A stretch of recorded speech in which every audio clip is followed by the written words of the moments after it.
Hermanos queridos, que Dios los bendiga. Un saludo fraterno en el amor de Jesucristo para todos ustedes. Amigos también, que Dios los bendiga. Es motivo de gran alegría estar juntos para participar del estudio de la palabra de Dios, la palabra que permanece para siempre. Y para esta ocasión vamos a estudiar la carta de Pablo a los colosenses. Saben, hermanos, que Colosas era una ciudad pequeña, junto a Hierápolis y también a la Odisea. Y en el tiempo cuando Pablo escribió esta carta, entre el 60 y 62 después de Cristo, estas ciudades estaban en pleno descenso, un decaimiento.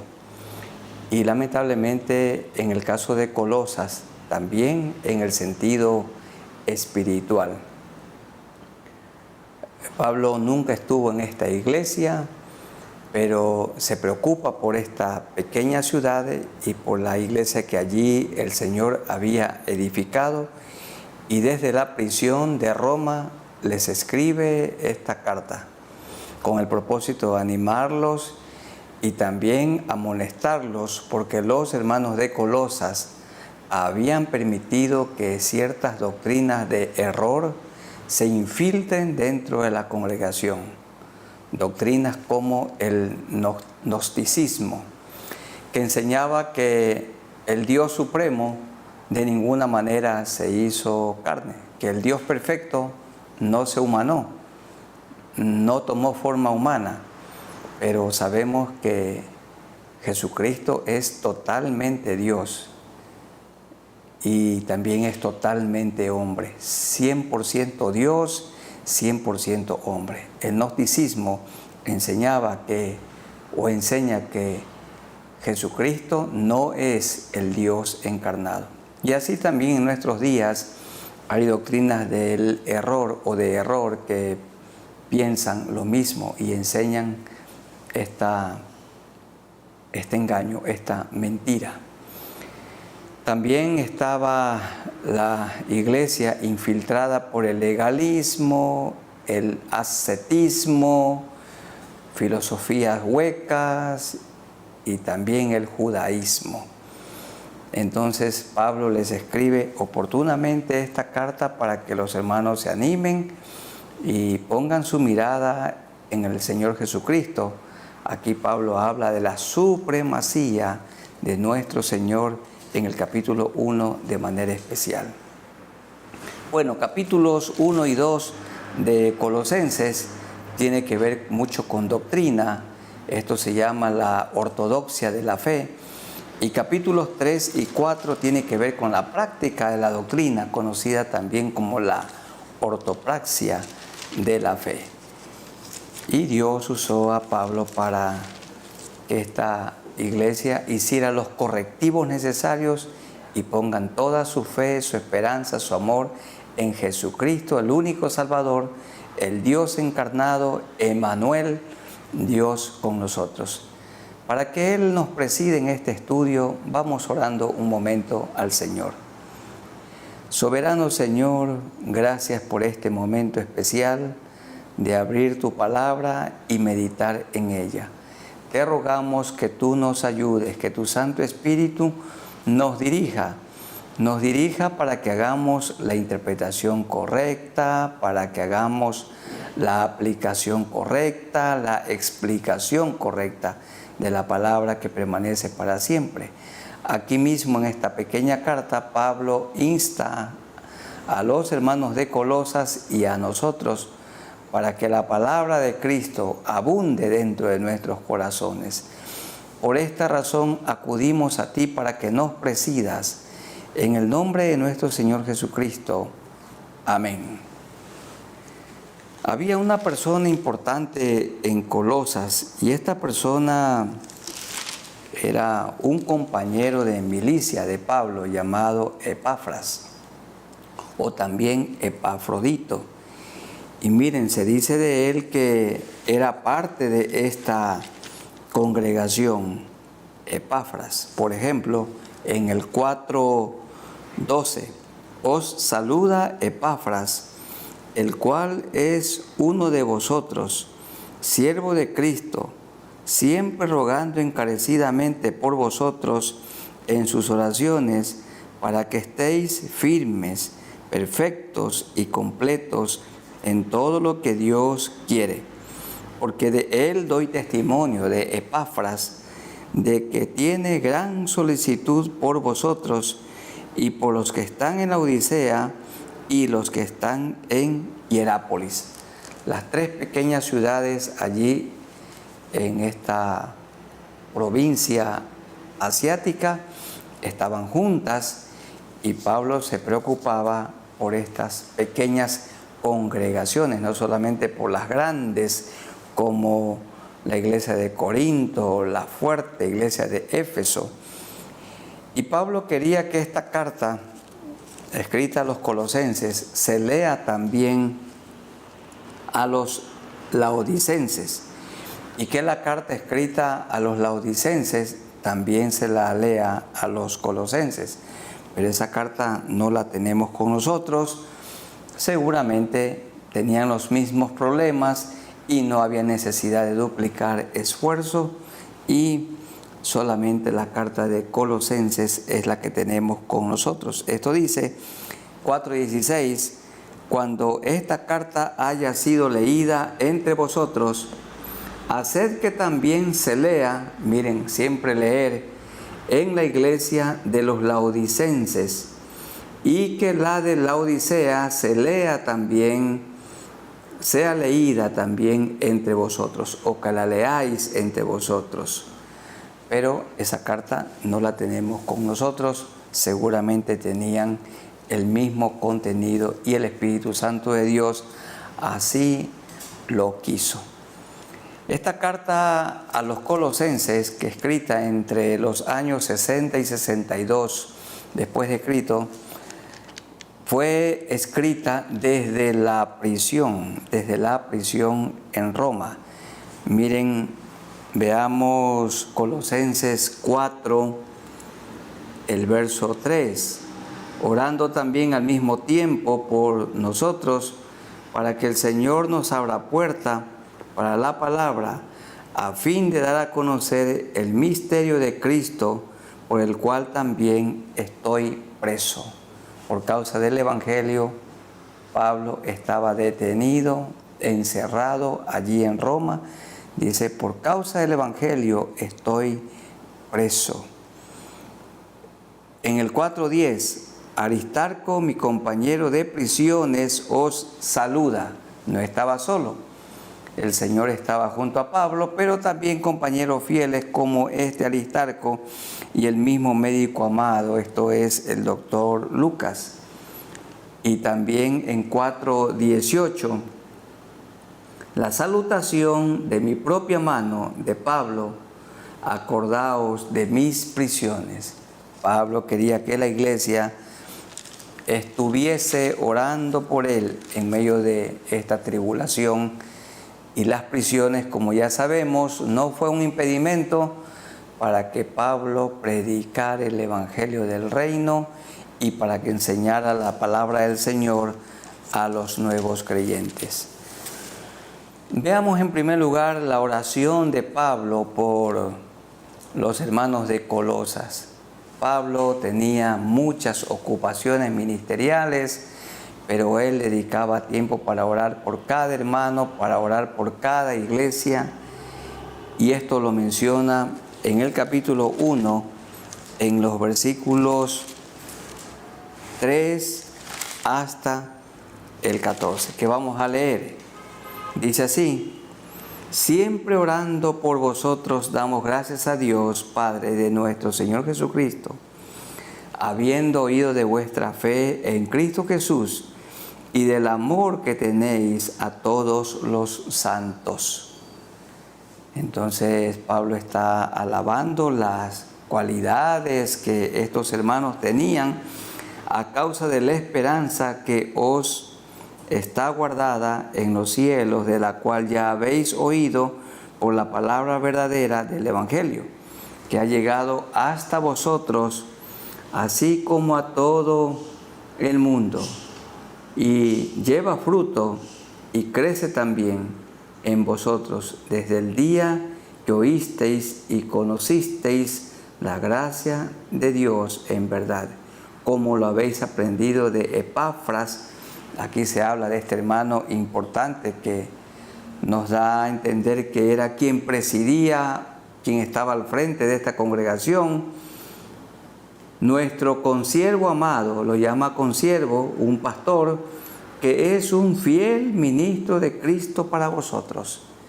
Epafras era fiel y cuidaba de esta iglesia, quien también nos ha declarado vuestro amor en el Espíritu, por lo cual también nosotros desde el día que lo oímos no cesamos de orar por vosotros y de pedir que seáis llenos del conocimiento de su voluntad en toda sabiduría e inteligencia espiritual, para que andéis como es digno del Señor, agradándole en todo, llevando fruto en toda buena obra y creciendo en el conocimiento de Dios. Bueno, Pablo había oído entonces que algunos hermanos de Colosas estaban siendo influidos por el gnosticismo, por el ascetismo, por el legalismo, también por el judaísmo, y les anima aquí para que puedan estar creciendo en el conocimiento de Dios, estudiando la palabra, creciendo en Cristo, fortalecidos con todo poder, conforme a la potencia de su gracia, para toda paciencia y longanimidad, con gozo, dando gracias al Padre que nos hizo aptos para participar de la herencia de los santos en luz, el cual nos ha librado de la potestad de las tinieblas y trasladado al reino de su amado Hijo, en quien tenemos redención por su sangre, el perdón de pecados. Bueno, en primer lugar, Pablo dice que no cesa, no deja de orar por sus hermanos de Colosas para que se mantengan firmes en la fe, creyendo únicamente en Jesucristo, el Dios encarnado que vino a vivir aquí en la tierra y que murió en la cruz del Calvario, derramó su sangre, la que nos ha limpiado de todo pecado y de toda maldad. Pablo dice, en quien tenemos redención por su sangre, el perdón de pecados. Hermanos queridos, ¿han sido perdonados sus pecados? ¿Quién ha perdonado todos sus pecados? El Señor Jesucristo. Amigos queridos, los que no tienen a Cristo, sus pecados no han sido perdonados. Ninguna religión, ningún hombre perdona pecados. Solamente Cristo, el que murió en la cruz, la sangre de Cristo, el Hijo de Dios, nos limpia de todo pecado y de toda maldad. ¿Qué aprendemos? Que así como Pablo mostraba preocupación orando por las iglesias grandes y también por las pequeñas, nosotros también debemos permanecer orando al Señor, orando a Dios por nuestro cónyuge y con nuestro cónyuge, orando al Señor por nuestros hijos y también con nuestros hijos, orando al Señor por la iglesia y orando al Señor también con la iglesia. Hermanos, no nos cansemos de orar.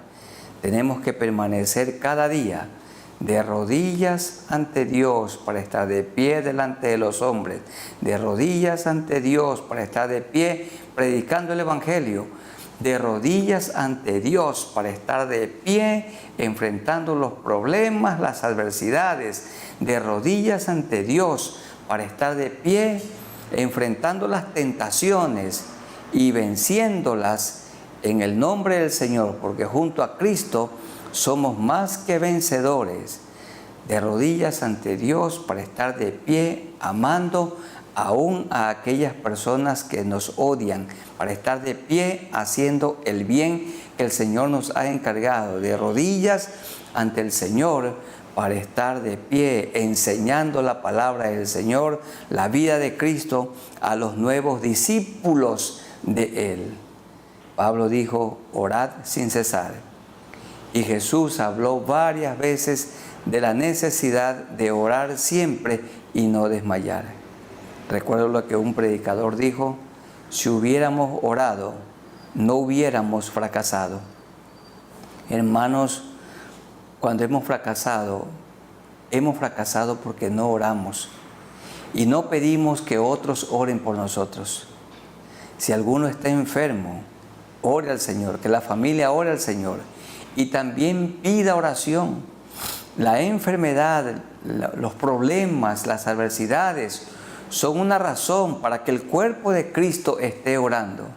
Mi hermano consiervo, no guardemos silencio, sino comuniquemos. Y ahora que es tan fácil hacerlo por las redes sociales, escribir allí: hermanos, oren a Dios por mí, por esta enfermedad. Oren a Dios por mi hogar. No tenemos que especificar qué, solamente pedir que oren por nosotros. El que no tiene trabajo, pedir que el Señor le conceda un trabajo, pero hay que rogar, hay que pedir oración. Y Pablo siempre estaba orando por la iglesia del Señor. Él estaba orando por los hermanos colosenses. En segundo lugar, Pablo habla de la supremacía de Cristo.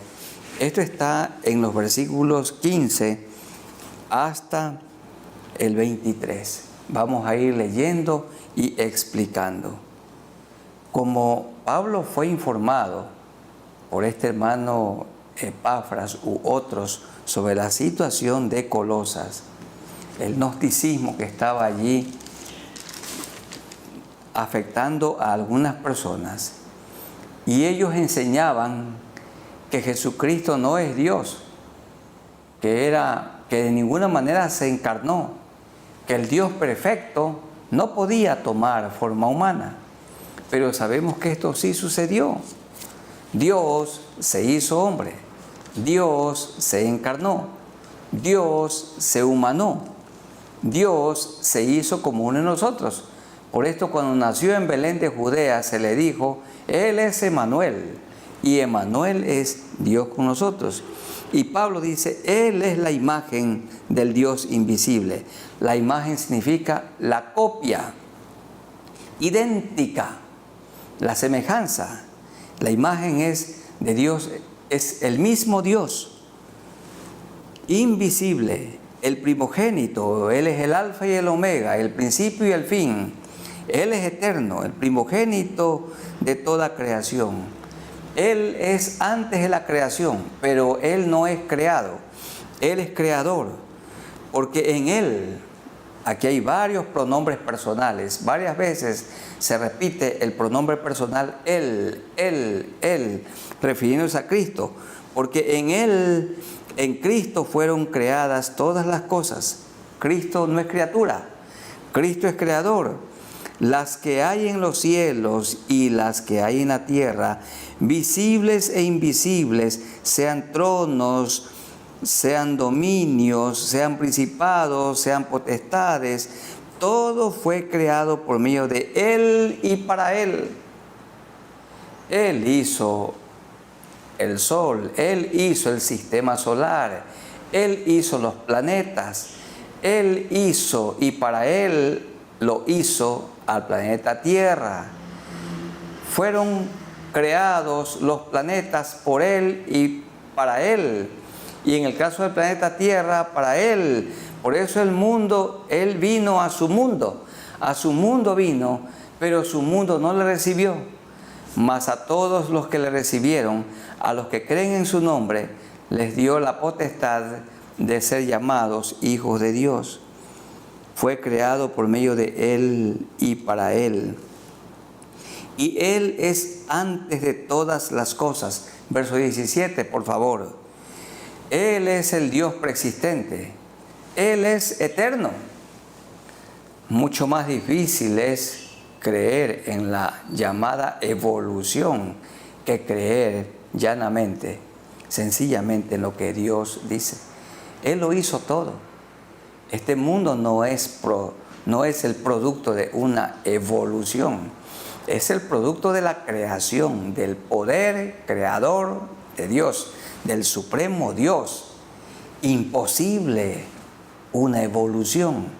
Dios lo hizo y Él es antes de todas las cosas y todas las cosas en Él subsisten. Subsisten significa que se mantienen unidas. Miren qué maravilla, cómo los planetas giran alrededor del Sol y el planeta Tierra gira alrededor del Sol y también sobre su propio eje por el poder de Dios. Y la luna proyecta la luz del Sol. Qué hermoso todo esto por el poder de Dios. En Él subsisten, y dice el verso 18, y Él es la cabeza del cuerpo, que es la iglesia. Usted es parte de la iglesia, soy parte de la iglesia. Somos miembros de la iglesia, pero Cristo es la cabeza. Recuerdo una ocasión a mí me dijeron, oye David, pero la iglesia evangélica no tiene cabeza, como otras sí tienen una cabeza visible. ¿Cómo no va a tener la iglesia evangélica una cabeza? Sí tiene. Cristo es la cabeza de la iglesia. Nosotros somos ovejas, somos sus siervos. Él es el dueño de la iglesia. Él es la única cabeza. No hay cabeza terrenal. Es la cabeza celestial. Cristo es la cabeza de la iglesia. Dicen, la iglesia evangélica no tiene representante. Hay que nombrar a un representante. La iglesia sí tiene representante. Su representante es Cristo. Él es el dueño absoluto. La compró a precio de sangre. Murió por ella en la cruz del Calvario. No necesitamos otra cabeza. Cristo es la cabeza, dice aquí. Y Él es la cabeza del cuerpo, que es la iglesia. Él que es el principio, el primogénito de entre los muertos, murió y resucitó. Y su muerte y resurrección es nuestra garantía, porque también moriremos y resucitaremos para estar con Él, con un cuerpo glorificado, para que en todo tenga la preeminencia, por cuanto agradó al Padre que en Él habitase toda plenitud, toda la deidad. Jesucristo es 100% Dios y 100% hombre, completamente Dios.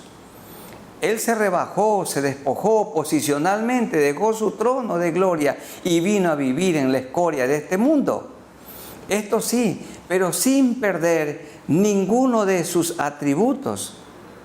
Él vino con todos sus atributos a vivir en medio de nosotros, tomando forma humana. Y por medio de Él, de Cristo, reconciliar consigo todas las cosas, así las que están en la tierra como las que están en los cielos, haciendo la paz mediante la sangre de su cruz. Vivíamos antes enemistados con Dios, éramos enemigos de Dios, pero Cristo como reconciliador hizo que nosotros nos reconciliemos con Dios. En nombre de Cristo nos hemos reconciliado con el Señor.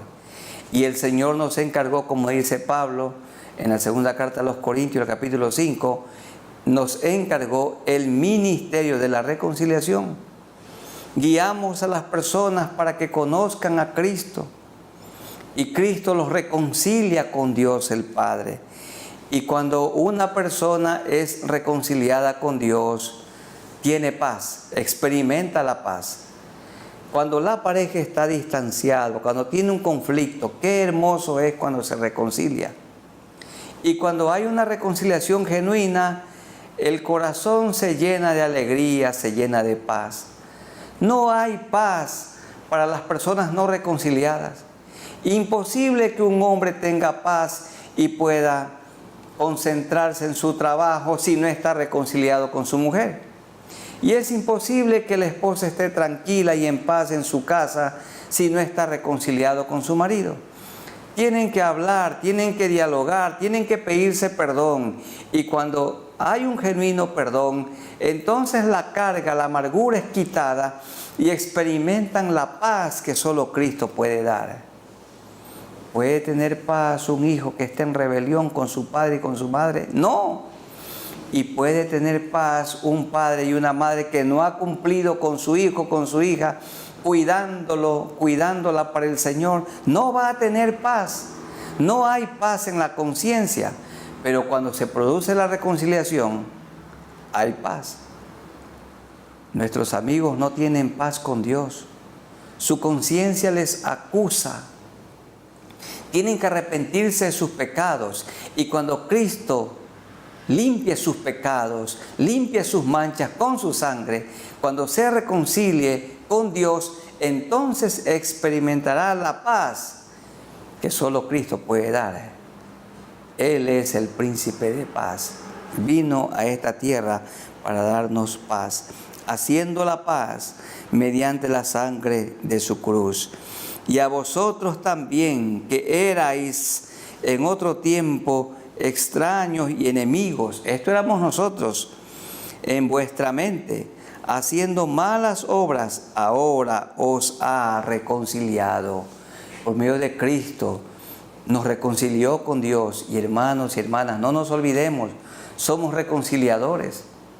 A veces nuestros hijos pelean, los suyos también, pero allí estamos los padres para siempre aconsejarlos, ayudarlos, guiarlos para que se reconcilien y para que en su corazón no haya ninguna herida, ninguna amargura.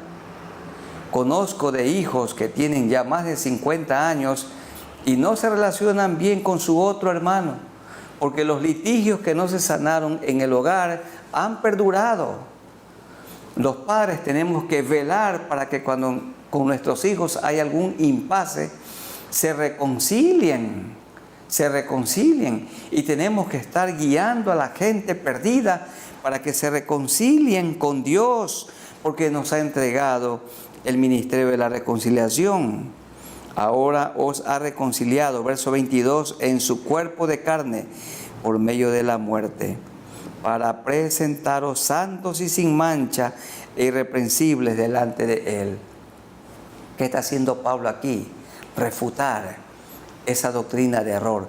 Pablo no dice específicamente cuál era la doctrina de error, pero implícitamente nosotros nos damos cuenta que en Colosas se estaba infiltrando una herejía que enseñaba que Jesucristo no es Dios encarnado, que Dios no pudo hacerse de ninguna manera hombre.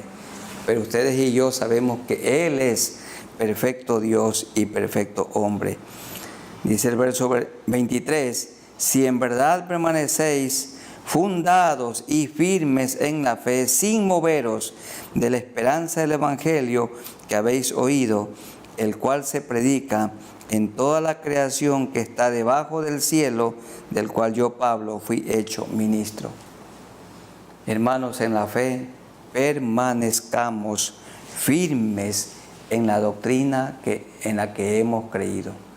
Permanezcamos firmes en Cristo, sin movernos en la esperanza del Evangelio. Sin movernos, porque el Señor nos ha dado la salvación.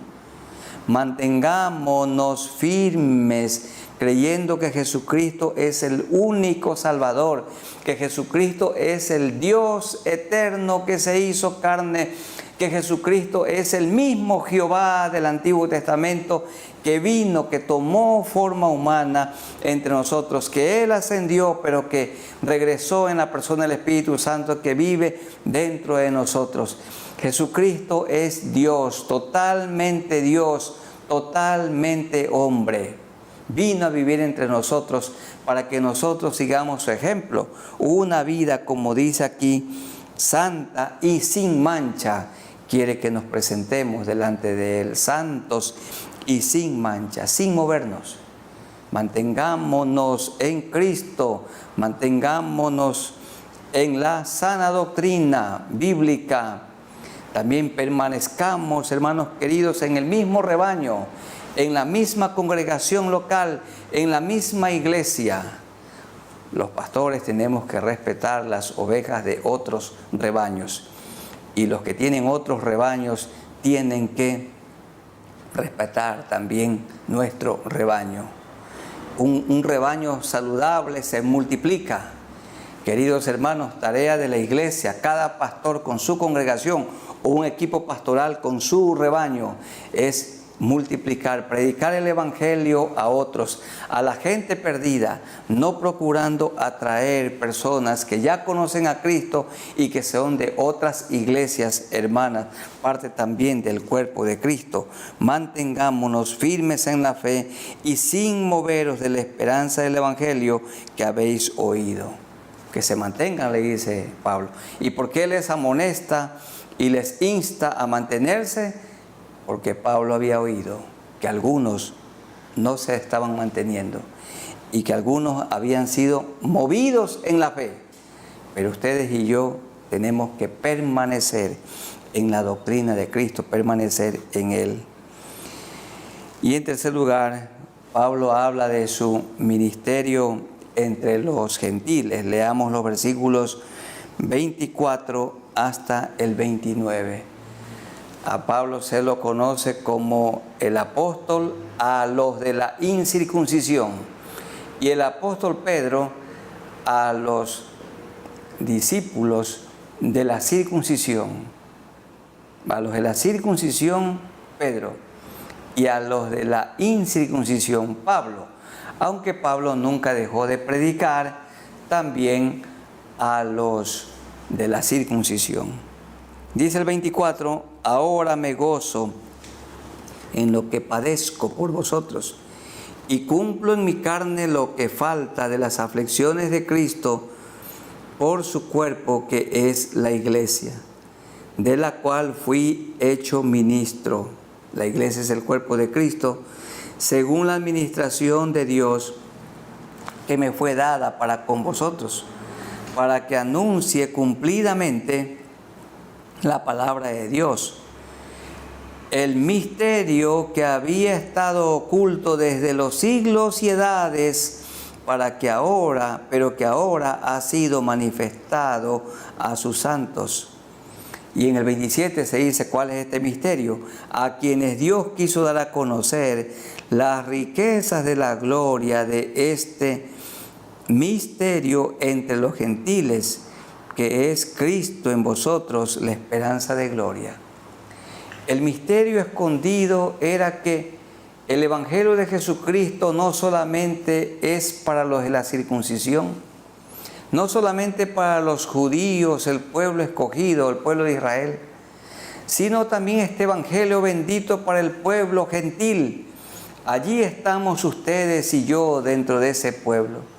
También el Evangelio de salvación llegó a nosotros. Cuando Cristo vino a nuestro corazón, nuestra vida entera cambió. Dice Pablo en el verso 28, a quien anunciamos, amonestando a todo hombre. Pablo, un incansable predicador, amonestando a todo hombre y enseñando a todo hombre en toda sabiduría, a fin de presentar perfecto en Cristo Jesús a todo hombre. Pablo está hablando aquí de la tarea del discipulado.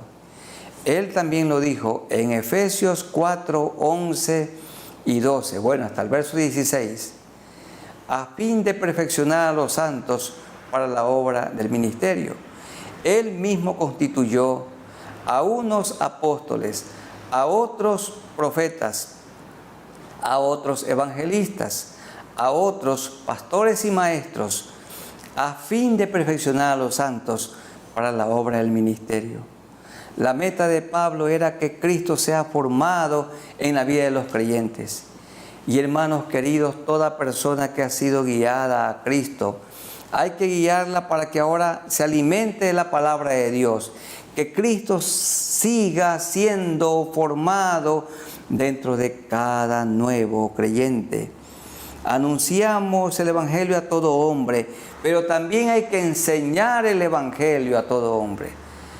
Lo anunciamos, predicamos a la gente no creyente, pero a todo aquel que se convierte hay que enseñarle la Biblia, la palabra de Dios, de tapa a tapa, los 66 libros de la Biblia, los 39 del Antiguo, los 27 del Nuevo Testamento. El discipulado consiste en enseñar todo el consejo de Dios, todo el Antiguo y todo el Nuevo Testamento.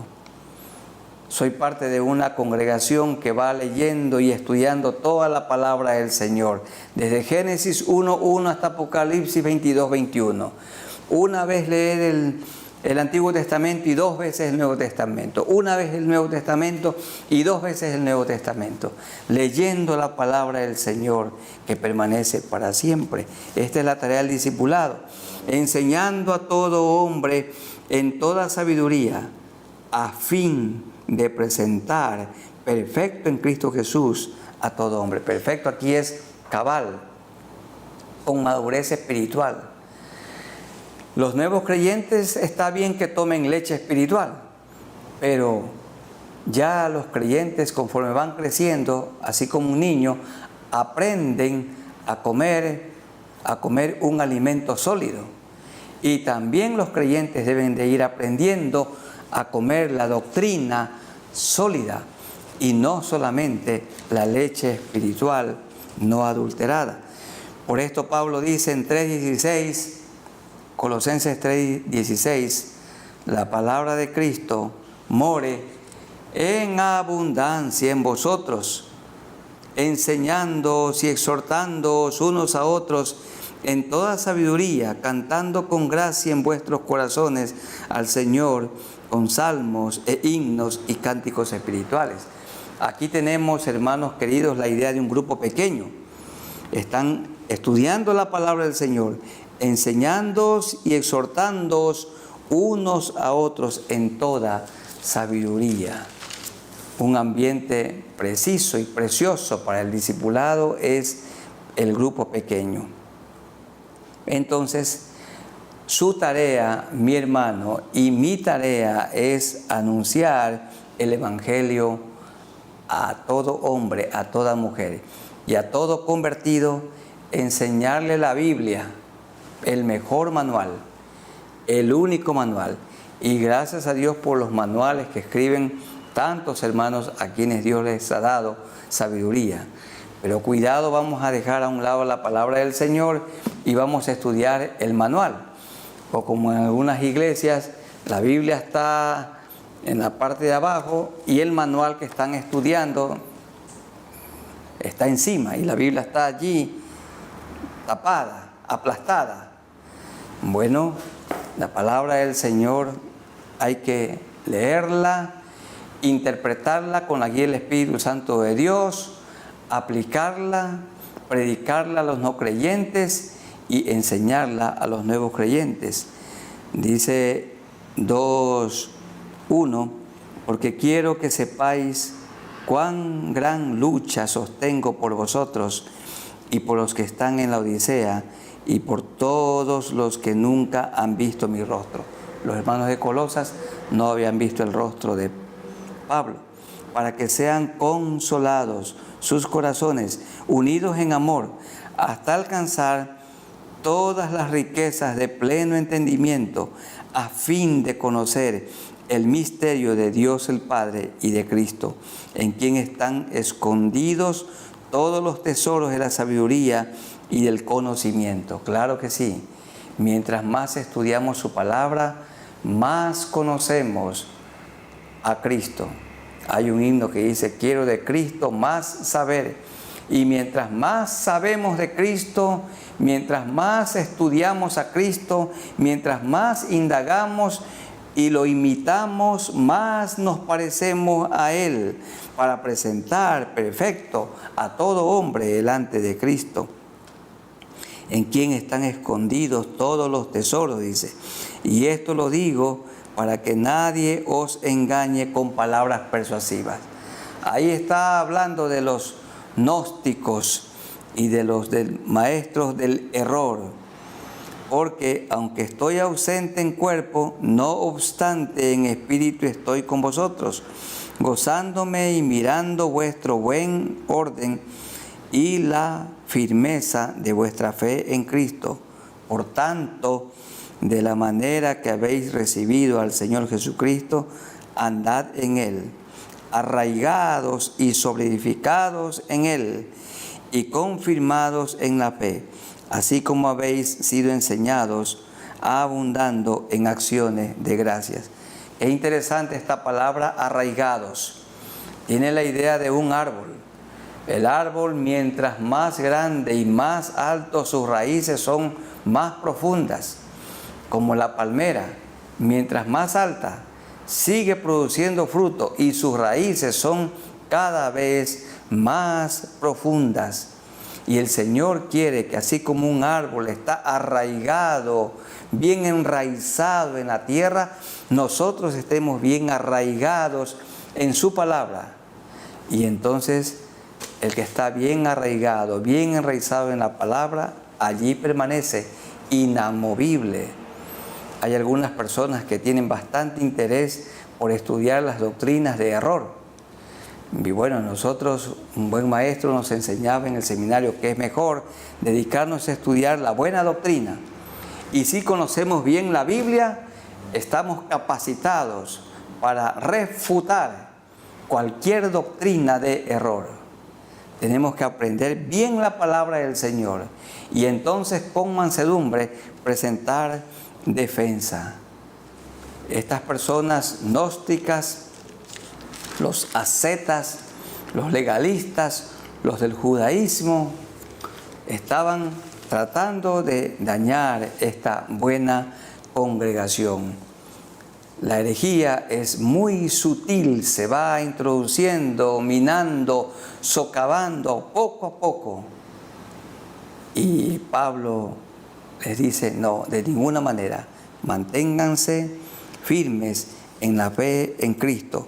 Firmes en la fe, dice 1:23, sin moverse. Y tenemos que orar para que el Señor nos ayude a mantenernos firmes en la fe, conociendo cada día mejor a Cristo, adorándolo a Él, cantándole a Él, orando a Él, predicándolo a Él, enseñando la vida de Cristo a los nuevos creyentes. Que el Señor nos ayude para que cuando llegue el momento de partir, nosotros estemos perfectos en Cristo y estaremos con Él luego por toda la eternidad. Que Dios nos mantenga firmes y sin movernos de la doctrina, de la enseñanza bíblica que hemos oído y en Cristo en quien hemos creído. Vamos inclinando nuestros rostros y oremos al Señor. Te damos gracias, Señor, en este momento por la claridad y la contundencia con la que Pablo habló y escribió a los hermanos de Colosas y también a nosotros. Él habla de la supremacía de Cristo. Él insiste que Jesucristo es el único Dios verdadero, que tomó forma humana, que vino aquí a la tierra y murió en la cruz para perdonar todos nuestros pecados. Nosotros creemos firmemente que el justo Cristo murió por nosotros, los injustos, en la cruz. Y Él no es criatura, Él es creador. Él es antes del universo, antes de lo que hay, de lo que ha sido creado, por Él fue hecho. No es criatura, Él es creador. Él es el único Dios verdadero, el único creador del universo y el que nos hizo a nosotros. Jesucristo es el único Dios preexistente y no hay otro. Creemos firmemente que Él vino y vivió aquí en la tierra hace 2000 años y que sufrió por nosotros y que derramó su sangre en la vergonzosa cruz, la que nos ha limpiado de toda mancha, de todo pecado, de toda maldad. Muchas gracias, Señor, por la salvación tan grande que hemos recibido y ayúdanos a mantenernos en la fe, firmes en la fe, arraigados, sin movernos de la doctrina que nos han enseñado y en la que hemos creído. Está bien que leamos muchos libros, Señor, escritos por autores cristianos, pero que de manera especial leamos cada día el libro, esta pequeña biblioteca, la Santa Biblia, sus 66 libros, los 39 del Antiguo y los 27 del Nuevo. Ayúdanos, Señor, pero que seamos estudiosos de la palabra y no solo oidores, sino también hacedores de ella, que la prediquemos, que la enseñemos a los nuevos creyentes. Y oramos, Señor, por nuestros amigos, para que puedan reconciliarse contigo. Queridos amigos, no tienen ustedes paz hasta que el príncipe de paz venga a sus corazones. Los que no tienen paz, aun aquellos que estaban alentándose con el suicidio, no lo hagan. Oren en este momento al Señor. Díganle allí en sus mentes y corazones: Señor, ten misericordia de mí. Perdóname todos mis pecados. Dígale en su mente, en su corazón: perdóname todos mis pecados. Yo reconozco que tú moriste por mí en la cruz. Tú, el justo, por mi persona que soy injusto. Dame tu Santo Espíritu y ayúdame a vivir una vida nueva desde hoy, porque yo me arrepiento de todo lo malo que he hecho. Ayúdame a vivir una vida nueva, a disfrutar de esta vida nueva en Jesucristo y que cada día yo me parezca más a Él. Gracias por esta salvación tan grande que me has dado, por el Espíritu Santo que me has dado, porque me has repartido dones y talentos y porque sé que me has dado la vida eterna. Ayúdame a vivir poniendo mi mirada en ti, en el nombre de nuestro Señor Jesucristo. Te agradezco. Y Señor, oramos siempre por estos nuevos creyentes para que puedan congregarse con nosotros en una iglesia, en un rebaño, donde le enseñen la vida de Jesucristo, donde Jesucristo sea presentado como el Dios encarnado, como el único Salvador. Señor, oramos por todos nosotros. Ayúdanos a mantener fija nuestra mirada en Jesús, como Pablo mismo dice a los hermanos de Colosenses: poner la mira en las cosas de arriba, no en las de la tierra, porque estamos nosotros escondidos en Cristo Jesús. Gracias, Señor, porque podemos disfrutar de esta salvación tan grande que nos das. Oramos por los enfermos, para que tú los sanes. Aquellos que no tienen trabajo, para que les proveas un trabajo. Aquellos que están endeudados, Señor, que pronto tengan la tranquilidad económica, libertad financiera. Y también oramos, Señor, por aquellos que tienen problemas en el hogar, para que se reconcilien. Gracias por este Evangelio que sigue siendo predicado por todo el mundo. Gracias, Señor, por estas redes sociales y porque podemos hacer hoy uso de la tecnología. Tú has dado sabiduría a tus criaturas para todo esto. Te agradecemos por este tiempo de estudio bíblico de la palabra de Dios en Jesucristo nuestro Salvador. Amén. Queridos hermanos y amigos, un abrazo para todos ustedes en el amor de nuestro Señor Jesucristo. Dios los bendiga junto a sus seres queridos, sus familiares. Amén.